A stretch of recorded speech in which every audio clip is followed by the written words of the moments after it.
So, before I introduce our very distinguished speaker here tonight, I do need to continue to share with you why you are a distinguished group of people, and you know this. So among us is someone who staged, managed a 24-hour theater festival this past summer in which they had to write, direct, and polish 9 different scripts to be performed, and it was a total success. How amazing is that? You know we are entering the Adrenaline Film Project for the Virginia Film Festival. Have you heard about this? We know we have a team. Did you get contacted in some way? I don't know who's on it yet. I know there's a minimum of 3 people. So whoever this person is, you might want to join that. We need you. We want to win the Adrenaline Film Project. You know, one year Brown team did win. So we haven't been able to duplicate that for years, so I'm counting on you all. Somebody here has been internationally recognized for harp and piano performance skills. We need another recital. Where we go? This person is most proud of becoming the principal bassist in the high school string ensemble and in the jazz band in their senior year. We got someone who did an anti-bullying program in their high school. Somebody competed in the U.S. rowing national championships. That's pretty interesting. Somebody's very proud. They built their own computer and it actually worked.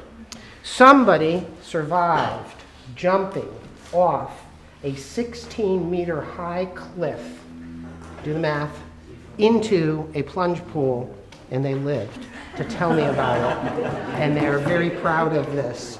And last but not least, and this, I think I could be proud of this too if I could do this. They're very proud that they could write a summary of all that they learned about multivariate calculus on a single side of a sheet of paper. And the same goes for linear algebra. Okay. I guess that's something to be proud of. We are very pleased and proud to have with us tonight Professor David LeBlang, who is the J. Wilson Newman Professor of Governance, Chair of the Department of Politics, and Director of the Batten Global Policy Center. So let's give a round of applause.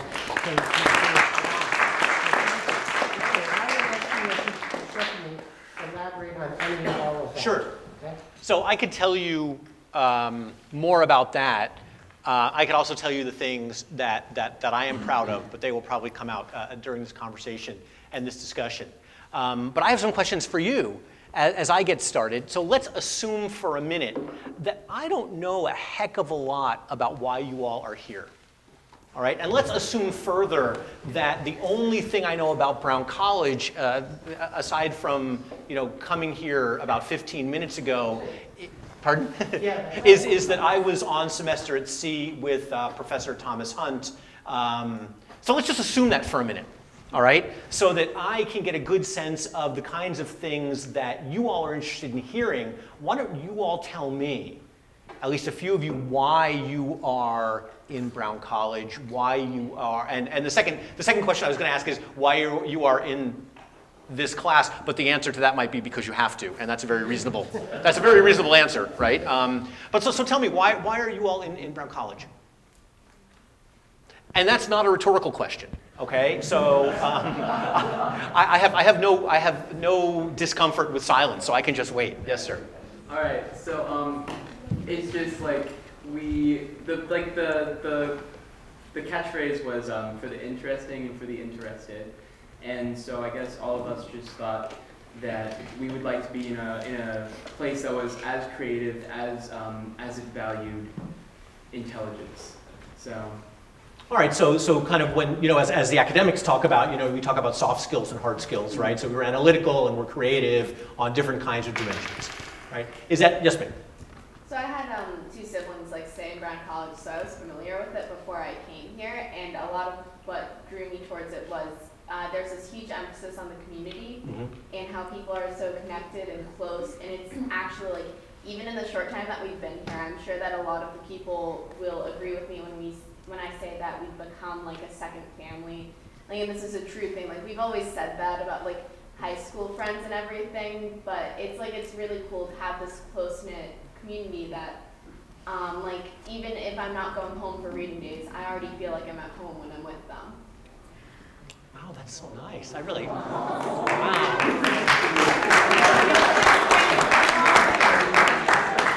That was beautiful. And I'll probably stop it there because I don't think anybody wants to follow, that sentiment. So you are, again, so just so that I understand, you all are in your first years? No, so there are some second years. Third years? Fourth years? Any fourth years?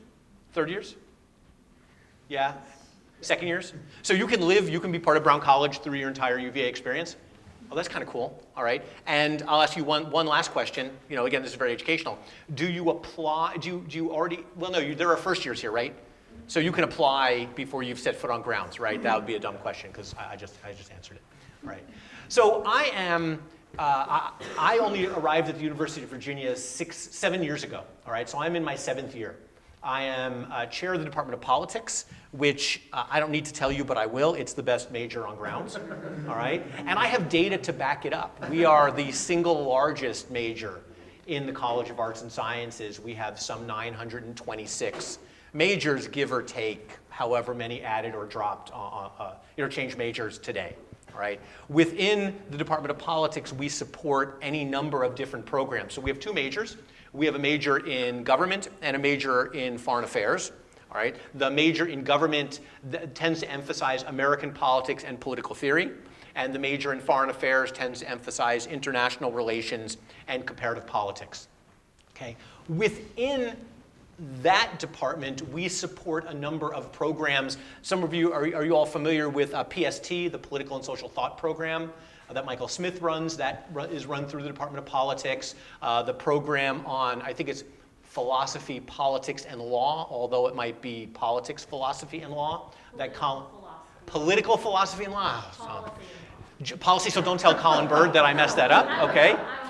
All right, don't tell him. So that's run, tell us again what PPL stands for. Political philosophy, policy, and law. I didn't even know the policy piece was in there. Okay, political philosophy, politics, policy, and law. Political philosophy. Yeah? Policy and law. Oh, so not the politics, political philosophy, policy, and law. The P. So it should really be 3 Ps. Yes, it should. And an L. Okay. Again, we won't correct Professor Bird on that one, right? And then there's a program on constitutional democracy that's run by Professor James Caesar. Right, so all of those things run through the Department of Politics. I am not here to sell you on the Department of Politics. I'm not here to convince you to be a major in the Department of Politics. If you're interested in those things, you will come and you will major and you will have a wonderful time. And if you're not interested in politics, you'll still take our classes and you'll have a wonderful time and you will be sad that you're not majoring in the department, okay? So again, like I said, I'm not here to sell you on that. I can talk about some, but I'm happy to answer questions about that, okay? I am on faculty at the Batten School. All right, so the Batten School is now just developing a few centers of excellence, and they have a center in global policy that just was born, I think, the end of July. So we haven't done a whole heck of a lot other than try and figure out what we're going to do, right? Which, as you can imagine, takes a lot of time. But what we plan to do is support an undergraduate curricula, right? So that there will be a track in global or international public policy. We will bring to grounds a number of distinguished speakers to talk about policy-relevant topics. And we will, probably most importantly for this group, begin developing a set of global internships where students can go abroad and have an internship experience during a summer. All right? And that's pretty fun. Or I should say it will be pretty fun because we haven't started yet. The third thing that I do is I have a position over at the Miller Center. Anybody know where the Miller Center is? No, anybody know where the baseball diamond is? All right, so if you no, you don't know. You know where the soccer field is? Okay, if you go behind it, okay, up on Old Ivy Road under the train tracks, there is a really long driveway, and there's a beautiful building. Okay, I mean it really is a gorgeous building. It looks kind of antebellum South, and that's the Miller Center. The Miller Center is a center. It's called the Miller Center for Public Affairs. So it began as a public affairs think tank, and the scholarly interests focus on the presidency. So there are a number of programs where they do a presidential recording project, where every recording going back to Kennedy has been transcribed and is searchable on the Miller Center webpage. There is a presidential oral history program that if you've read the paper, the Robert F. No, I'm sorry, not the Robert. The Edward Kennedy tapes were just released. So what they do is they take important political figures, and again, they interview them. They do a number of interviews. I think there were a dozen or 18 interviews with Senator Kennedy. They interview some 100+ people who knew the senator, right? So that you get a sense, kind of a living history of what that individual does. And again, all of that material is available as primary research. Again, for those of you who are interested in history or interested in the presidency, it's a great place to go to immerse yourself in that stuff. Okay, in kind of living and lived history. I don't do any of that stuff because I'm not a historian. My role is to run some programs on international economic policy, right? And again, I'm happy to talk more about that, right? So I do want to talk, again, I am here at your disposal to answer anything that you want to know, but when I asked my invitees what I should talk about, they said that I should talk not just about the department, but what I do as a professor or an administrator. And then they invited me, and I don't know if you knew that this was a bad idea, but they invited me to talk a little bit about my history, right? And, I'm happy to share all that stuff because I think it's, I'm biased. I think it's kind of an interesting story because I was a screw-up in high school, right? I mean, I was lucky to graduate, all right? And I'm not saying that because I'm proud of it. Right, but I say it because I think when people walk into a classroom or they walk into a university, they think they're surrounded by people who have always known that they were going to be a university professor. All right. When I was in high school, I thought I was going to be a veterinarian. Okay, and I wanted to be a veterinarian until I took biology, and then I realized that as much as I wanted to be a veterinarian, biology didn't want me. All right, I was not, let's say, successful in the science fields, okay? That was not where my skills resided, okay? I didn't have abilities in, I don't know, let's call them the mathematical areas, okay? And that's important for what I'm gonna talk about in a minute. I realized that when I was in high school, I was just pretty bored. There weren't things that were interesting to me. I didn't feel like I was highly motivated. I also had an older brother who was really smart. If you're the second or third born and you've gone to a high school and everybody said, "Oh, you're Jonathan's brother," right? It makes you feel really small in a sense, right? Because my older brother, he was on the dean's list and he got A's in everything, and I would come along and be like, well, I'm nothing like my brother. I'm not interested in science. I'm not interested in math, and in fact, I don't know what I'm interested in. And I was one of those kids where it was not until the last day of high school that I knew I was going to graduate on time, right? Because I had to wait and get, I think it was my Algebra 2 or my geometry. Maybe it was calculus. I don't remember. That's how much attention I paid to it. Or I had to get the grades. All right. But there was one thing I was good at. All right. I was good at arguing, not with my teachers.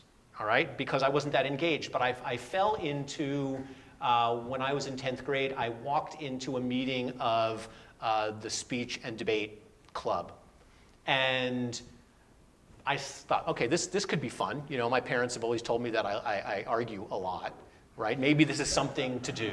And I just fell in love with it, all right? There was something about the research that really spoke to me. We'd spend hours, thinking about a topic and thinking about both sides of an issue and having to do that kind of research so that you can be prepared to see both sides of an issue. I loved the opportunity to perform. To some extent, you are invited to get up and stand in front of people and try and persuade them that the argument that you're making is the one that is right, or that is at least better than the person that you're arguing against, right? And I thought that this was fun, all right, and I was very good at it, all right.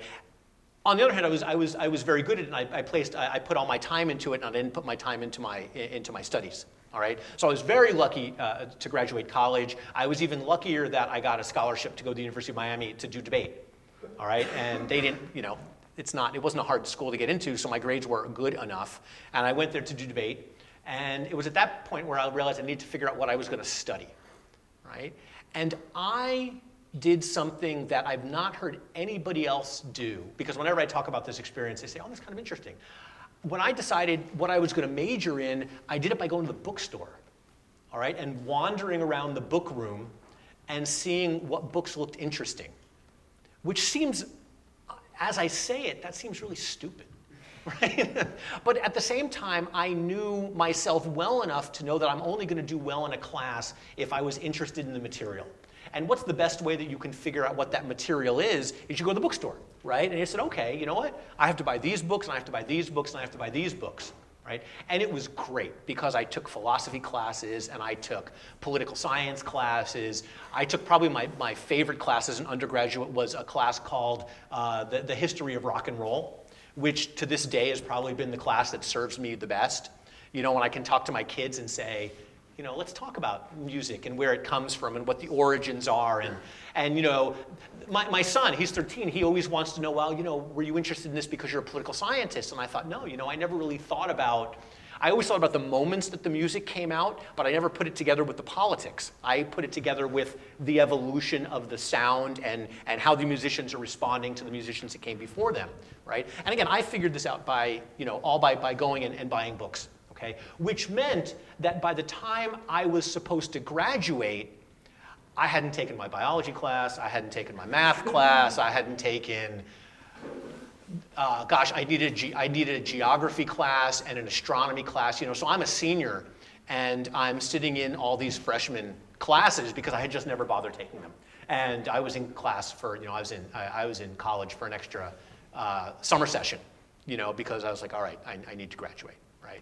So again, this might not be the message that I'm supposed to be sending you, but this is my story, okay, and this is genuine. What debate did for me is it showed me that I really like to argue, and I was very good at doing the research. So what does somebody who does debate think they're going to do in college? What do you think? Yeah, right. You know, so you think I'm going to be a lawyer, but I didn't want to be a lawyer. Okay, I thought I wanted to go to law school because I thought, oh, law school.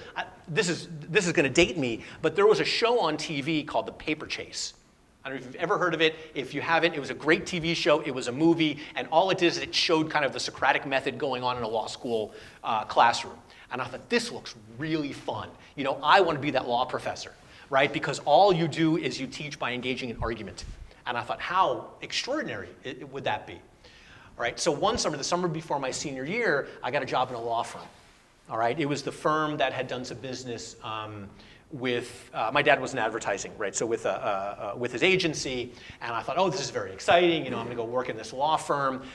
It sucked. Can I say that? I know we're being taped, right? But it sucked, okay? It was horrible, all right? It was sterile. It was a bunch of people coming in, you know, at 7 o'clock in the morning wearing their suits. Some of them looked pretty good. They were there all day, okay? They would leave at 7 o'clock, and it didn't seem like they left their office. Or it didn't seem like they engaged with anything other than the stacks and stacks and stacks and stacks of paper they produced. And I thought, oh my God, that looks terrible, right? Because you can probably tell I'm a relatively extroverted individual. That looked terrible, okay? It looked torturous. It looked horrible, okay? I'm not telling you shouldn't go to law school if you want to, all right? But it just didn't speak to me, okay? And I thought, wow, I'm going to be a senior. I was a philosophy major, by the way, at the time, okay? I was going to be a senior. I was a philosophy major. I have no marketable skills, and I don't want to go to law school. What am I going to do, okay? Because I wasn't going home. All right, let's make that clear, right? I wasn't going home. I love my parents, wasn't going home. And I talked to a professor of mine who was a professor in political science. I had transferred to Florida State. That's a whole different story. And I said, what should I do? And he said, you know, you do pretty good research. Why don't you go to graduate school? And I had never thought of it because I thought, well, you know, the people who go to graduate school, they're all the people, you know, who have been at the top of the class in junior high school and in high school and in college. And, you know, my grades were fine, okay? But I mean, I wasn't an A student. You know, I was probably, in my major, I was an A- student. And overall, you know, I was kind of like a B, mid-B student. And I thought, I can't do this. And he said, no, you should apply to a couple of graduate schools and get in and you'll do fine. And I thought, oh, all right. That sounds good, right? I mean, at that point I had nothing, you know, like what else am I gonna do? You know, I didn't want to pump gas, which they don't do anymore, right? So that's not even an option. Wow, it shows you how old I am.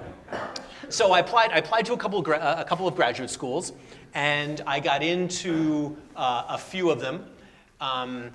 And I decided, again, this is a true story, I decided I was going to go to Vanderbilt because a political philosopher named Alasdair MacIntyre had written this very important book that I read as an undergraduate. It was called After Virtue. And I thought, you know what, it was a great book. I'm going to go to graduate school. I'm going to work with Alasdair MacIntyre. I'm going to go to Vanderbilt. It's going to be awesome. I show up in Nashville. Alasdair MacIntyre's gone, right? He had gone to Yale for a year, and then he was going to Notre Dame, right? I thought, this is not what I had not anticipated that. So, I'm taking my couple of classes, right? And I'm taking actually an undergraduate political economy class. And I had this moment, right? This wonderful, joyous moment where we read a paper by a guy named Robert Jackman. And it was called, it had some technical name like, the effect of foreign direct investment on economic growth in the developing countries or something like that. But it began with a quote from Matthew. Okay, and it said something to the effect of, to he who hath, he shall be given in abundance, and to he who hath not, it shall be taken even that which he hath. Something like that, right? You get the message, right? The rich get richer and the poor get poorer. And I thought, from a normative point of view, what really drew me to political philosophy was ethics and distribution and the politics behind it. And so I read this paper and I think, this is wonderful. And I turn a page and there's all the statistics. And I thought, oh, crap, I don't know what he's doing. I was so moved, intellectually by the argument that he was making in this paper. And I thought, I don't know what he has done, okay? And it was at that moment I said, you know what, I've got to go learn some statistics. I've got to go learn some math, okay? I've got to figure out how this person did it because I saw in that paper what I wanted to do intellectually, right? It was at that moment I said, I want to address problems of inequality. I want to address problems of poverty in my research, right? In my scholarly work, because these things matter to me as a human being. But I thought, I can't. I am ill-equipped, right? I didn't take advantage of math classes in high school. I didn't take, my math, I got to be honest with you. The math I took as an undergraduate, we watched movies about math, right? And not really like the good movies, right? Just like movies. And so I realized I had to go take some classes so I could understand what was going on, and that opened up a whole world for me because I took statistics, I took more statistics, and I took more statistics, mostly in economics departments. And it served me very well as a professional because I teach statistics now, okay? And I am one of those kids I was one of those kids that comes into a stats class saying, I'm afraid of this, I don't understand it, right? And I'm able to say, I'm with you, right? I don't understand it either. Let me explain to you why it's important. Let me explain to you how to do it, right? And let me explain to you, how this can be useful in your research, right? So it was that moment where I thought I need to understand how this happens, right? How this stuff works, how we can use it, right? So anyway, this is a very long story. I left graduate school and I got a job teaching at the College of William & Mary. I was a visitor there for, I think, 3 years. I wanted a tenure track job. They did not have one, and there were very few. I got a tenure track job at the University of North Texas, which many of you will say, where is that? And you might think, oh, it's in North Texas, right? But North Texas is a big place. So when they called me to interview, I said, which I shouldn't have said, I said, where do I fly into? Because I thought it was like in Lubbock, like close to Oklahoma or something. I said, oh, we're just 20 miles north of Dallas. Now, I wasn't sure where Dallas was, okay? I'm a Northeasterner. I'm from New York, right? I'm not a Yankee because I'm a Mets fan, but I'm right? But I'm a Yankee, right? Going to Texas was pretty foreign to me. But I moved to Texas and it was great. All right, I met my wife there, so I have to say it was great. But it really was great. It was a great place to live. And then I was up for tenure, and this is again one of these moments where you get lucky, right? Things just kind of happen. And I said to her, I'm going to get tenure. We'd been married for 2 years. We were going to start, to think about kids and buying a house. And I said, where would you like to live, right? Because it's the tenure moment when you start thinking about where in the world you would like to live, not that you might have those options. And she said, I'd always like to live in Colorado. And I thought, okay, I've never been to Colorado, but I know a few people. So, and they had a job, and I applied and got the job, and we moved to Colorado. And I taught at University of Colorado Boulder for 8 years. And we had 2 kids there, and we ended up in Virginia really by accident. Okay, so in 2006, the fall of 2006, they called me and asked me if I wanted to interview for an endowed chair. And I said, nah, not really. We love Boulder. And my wife said, no, you need to go. You're 40, right? It's an endowed chair. It's very prestigious. You have to go and listen to what they say. So I said, all right, I'll go. And I came and I interviewed, and things happened, right? So they made me the offer. And then 2 weeks later, my dad got really sick. Okay, and my parents lived in Chapel Hill, and I had 2 kids. Right? So my dad got really sick, and I was like, yeah, you know what, we're moving. Right? I mean, it was one of those moments where I thought, we're never leaving Boulder until my dad got sick, and it was like, yeah, you know what, I've got 2 little kids. I want my kids to grow up close to my father. Right? And my mother, obviously, but I knew my dad wasn't going to have that much time. So we came to UVA, and it's been great. Right? I mean, Charlottesville's a wonderful place to raise kids. The university, again, I've told you, I've been at Miami, Florida State, Vanderbilt, William & Mary, North Texas, Colorado. Sounds like I can't keep a job, right? This is a great university, okay? I mean, it is a great university. And part of the reason why it's a great university is because, I'm not saying this to kiss up, right? We get great students. William & Mary got great students, okay? The students here are different, right? And I say this probably because I'm exposed mostly to political science or politics students. I find that the students who come here have every intention to change the world, right? And it's not a sense that there is an entitlement, but the students I interact with, it sounds mostly like they feel obligated, they feel responsible. And as a political scientist, that's a pretty great group of students to teach. Right? Because that it's not just about the book. It's about what we're going to take from the book and what we're going to put into practice and into action. Right? And that, as a faculty member, that's the best. Right? I can teach whatever I want. I'm going to fill a classroom. The students are going to teach me something. Okay? I have never left a classroom where I haven't learned something. Well, maybe not a classroom, but I've never left a semester where I haven't learned something from the students.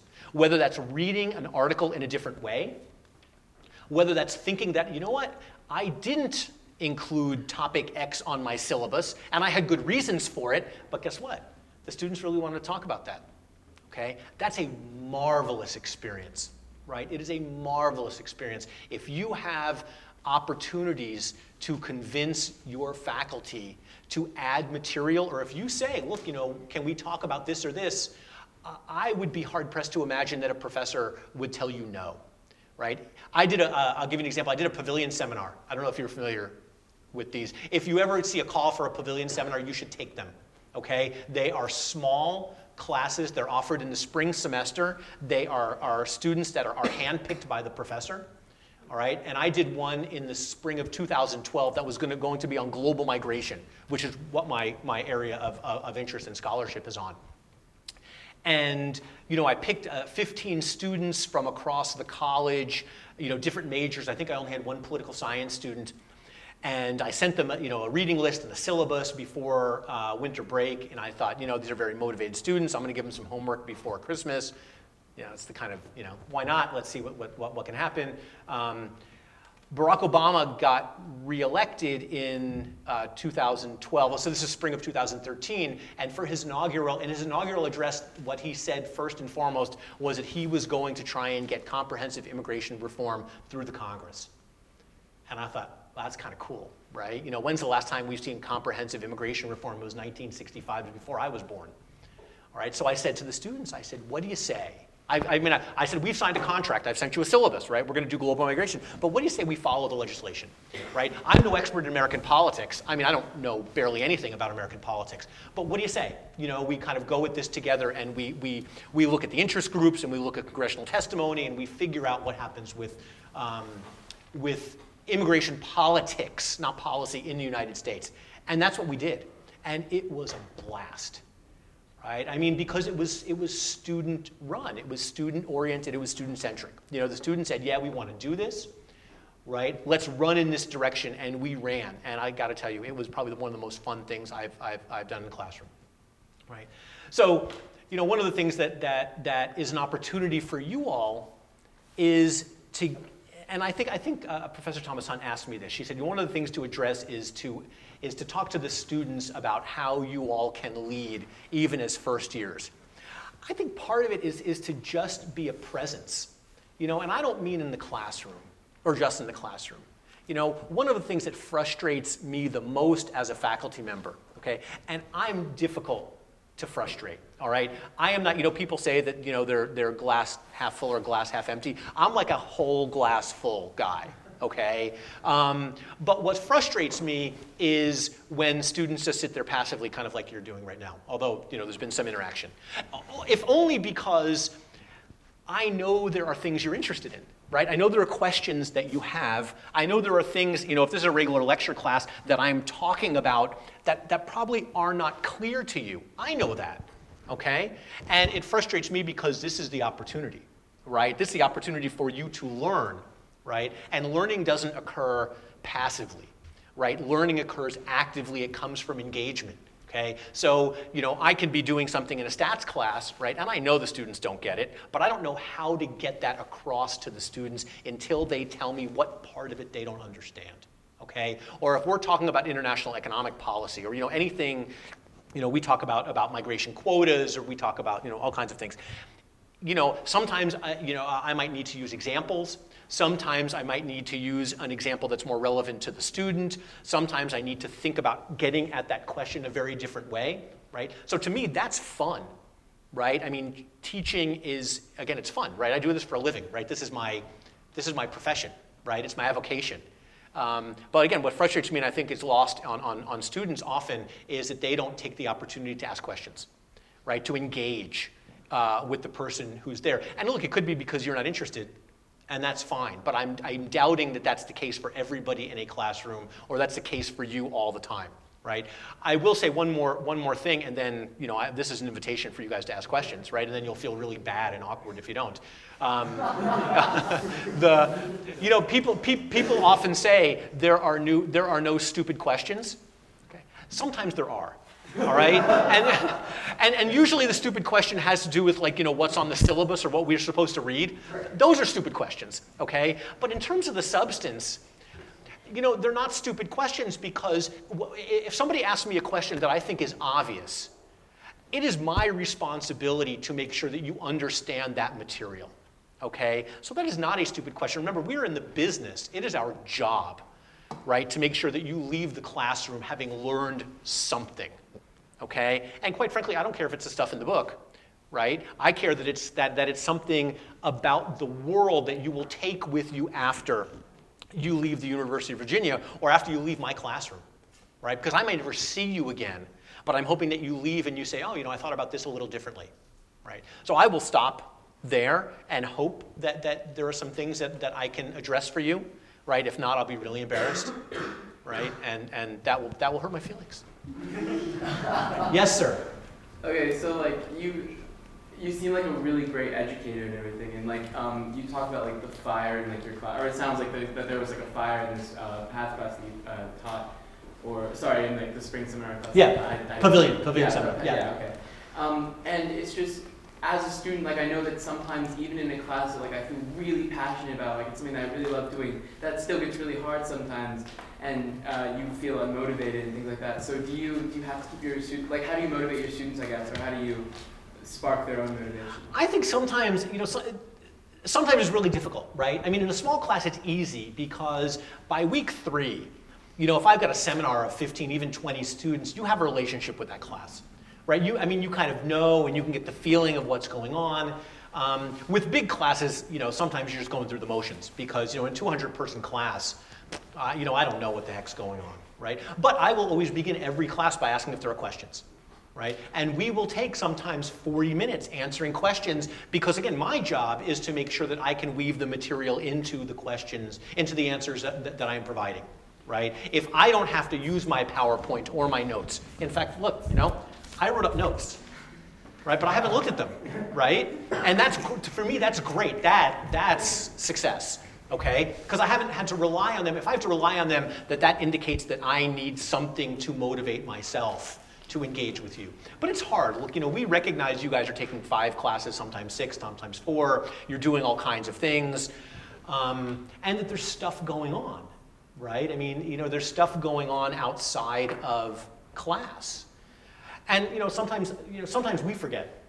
And I think it's a matter of just making sure that communication occurs, right? To say, can you explain this, or talk about that, or help us understand why this is relevant. I mean, I think it's all about engagement. It's when the engagement ends that things get really stale for everybody, right? You can probably imagine, there's classes that you've been to that were really good, and then they kind of take a turn for the worse. And it happens on both ends, right? You become unmotivated and the professor feels it, or the professor becomes unmotivated and the class feels it, and then there's just kind of nothing to start it going again. Yes, sir. Could you speak at all about the distinction between politics and public policy, since you're involved with both? Yes, I can speak about it and say that the distinction does exist. From a disciplinary point of view, okay, so in terms of an academic discipline, the study of public policy is really a study about implementation, right? So there are courses on cost-benefit analysis, there are courses where you do applied policy projects. So it's really to say, here's a problem, how do we build a set of regulations or rules or laws or processes to get to some objective? Okay, so that's policy. Now, we do some of that in politics or in political science, but we're less concerned about the implementation piece. We're more concerned about either the normative characteristics, or we're interested in kind of the adjudication between different theoretical perspectives. Right? So it's less, the political science, the politics piece is less applied. The public policy piece is very applied. Right? So I'm not a public policy person. My work has applications for public policy, but I'm not going to be somebody who's going to write a piece or do research that will, the state legislature's not going to call me up and say, tell me about how we design, state level immigration policies. But my work might say, state level immigration policies have these consequences. Right? I don't know if that's helpful. Very helpful. Okay. Oh, that's good. All right. It's on tape. I was going to say I should write that down. Because, yes, ma'am. What classes do you teach in the fall and in the spring, Usually, I teach, again, I can teach whatever I want, which is great. But I do that, so I do that because in our department, we have pretty significant liberty as to what we can teach. I also only teach 1 class a year, because I'm department chair and I have a position at the Miller Center, I have a position at the Batten School. And I have to tell you, I'll tell you one other thing. I was on sabbatical for the calendar year of 2014. So I went back into the classroom in January of this year. And my wife will even tell you, she said, I was the happiest guy. I would come home, I was like, oh, I'm back in the classroom.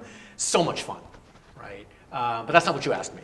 The answer to your question is, in the spring, I will be teaching a research in international political economy class, co-taught with Professor Sonal Pandya. And this class is going to be awesome, all right? It has never been taught before, and that's how I know it's going to be awesome, right? Because we can't make mistakes, because we don't know what we're doing. What we're doing is we're going to pull together some undergraduates, and we're going to pull together a few graduate students. And we're going to begin the semester by saying, what are you all interested in within the parameters of international political economy? So Professor Pandya works on foreign direct investment. I work on migration, and I've done some work on financial policies. And within that universe of expertise, we're going to sit with the students and we're going to say, at the end of the semester, we're going to write a paper or papers collaboratively as a class with undergraduates and graduate students. But we don't want to set the agenda as to what that is, because you guys are not our research assistants. You are our collaborators. So what we want to do is we want to say, this is how you come up with an idea. This is how you decide whether an idea is ridiculous or not, right? And then here's how you decide whether an idea is doable or implementable, right? So we want to teach you how to do research, and then we're going to do it. all right? And I'm very excited about it. I'm also excited because I get to co-teach with somebody I like very much. You know, I mean, she's a good friend of mine, and we write together, so that's exciting.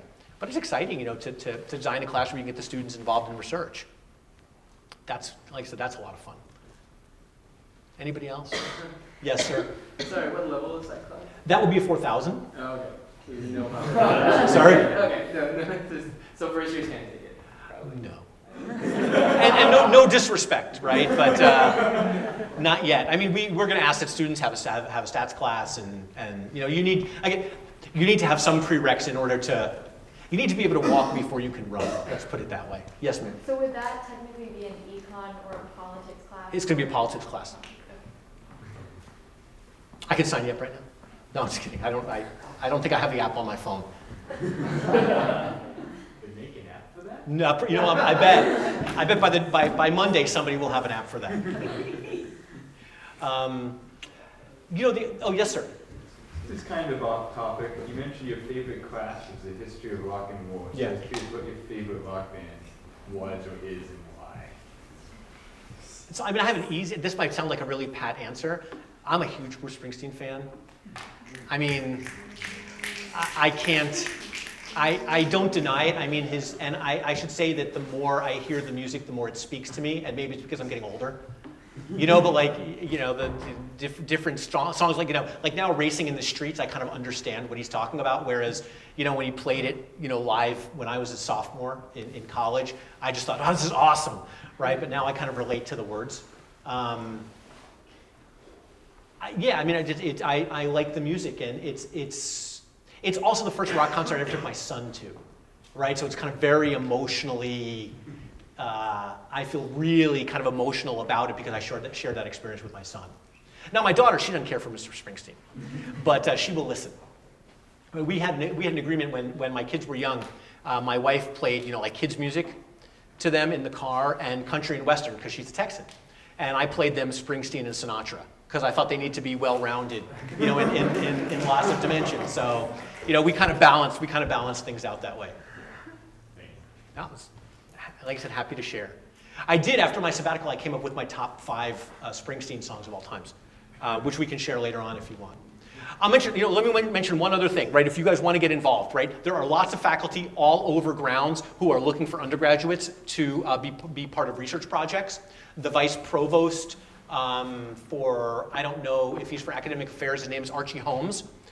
He will be beginning to compile lists of student interests and at the same time faculty interests, whether faculty have projects that are either paid or unpaid. Being involved in research, I never did it as an undergraduate. I was never involved in faculty research. But I have involved undergraduates in almost every one of my research projects. And again, it's a ton of fun because, like, I just hired 2 students from computer science that came and saw me today and said, you know, they've just written the code I need to scrape Wikipedia and Twitter pages. Because I had this idea. See, this is the great thing about being an academic. And then I see we're almost out of time, so I'll be quiet. But I don't study American politics, okay? So I know, which is great, because it means I can't be wrong about any statement I make about American politics. So when, and I don't mean wrong normatively, I mean academically. I haven't read the literature, so what do I know? When a few weeks ago on a Monday, Gary Busey, do you know who that is? You know who Gary Busey is, right? So Gary Busey said that he was endorsing Donald Trump for president. And I thought, wait a second, this is awesome. All right, why is this awesome? Because I'm interested in whether Gary Busey's endorsement matters, right? Dennis Rodman a few months earlier had also endorsed Donald Trump, okay? And I mean, this is actually an interesting political question. Do celebrity endorsements matter, right? Because there's a literature on, you know, that really is deeply rooted in democratic theory, right? That what the masses think, what popular will says really matters. The academic conclusion is that there is what's called an invisible primary, that you have party bosses, okay? That it's the political elite that really determine who's going to win the primaries. And I thought, well, wait a second. Maybe it is the Gary Buseys of the world that matter, right? And if you go back, if this you may not have been paying attention to because you were probably 10. But when Barack Obama was running for president, Oprah endorsed him, right? And that made a huge difference, okay, in terms of the people who will listen to Oprah, right? So that's a celebrity endorsement. So the question is, does it matter, right? Now, so I'm interested in this for all kinds of reasons, but I'm also interested in it for kind of technical reasons. It's like, how do you know? Like, so Oprah's endorsement is a good endorsement, but what if you're endorsed by Lindsay Lohan? Do you know, do you still know who she is? Yeah. Right, so that, nobody clapped, right? So Lindsay Lohan's endorsement is probably not something you would aspire to. So we thought, maybe we can get Twitter followers, right? And we can see how influential the celebrity is by tracking day to day how many followers they have. Right? And I thought, okay, this is kind of interesting, but how do I get this data? Right? Well, it's all there. You just need to find somebody who can scrape it. So I hired a couple of students, and they said, oh, this is easy, right? How long do you expect this is going to take? And I said, well, I don't know, 40 hours or so. And they said, okay. Right? It's just like, oh, okay, I've been had. But yeah, I think it took them 6 hours. So, we have Britney Spears here, and Darlene Simpson. They have to make name tags. Okay. So your Twitter, it'll be interesting to see, who you endorse and how many followers you have. We're going to give this man a round of applause, don't you think? Thank you.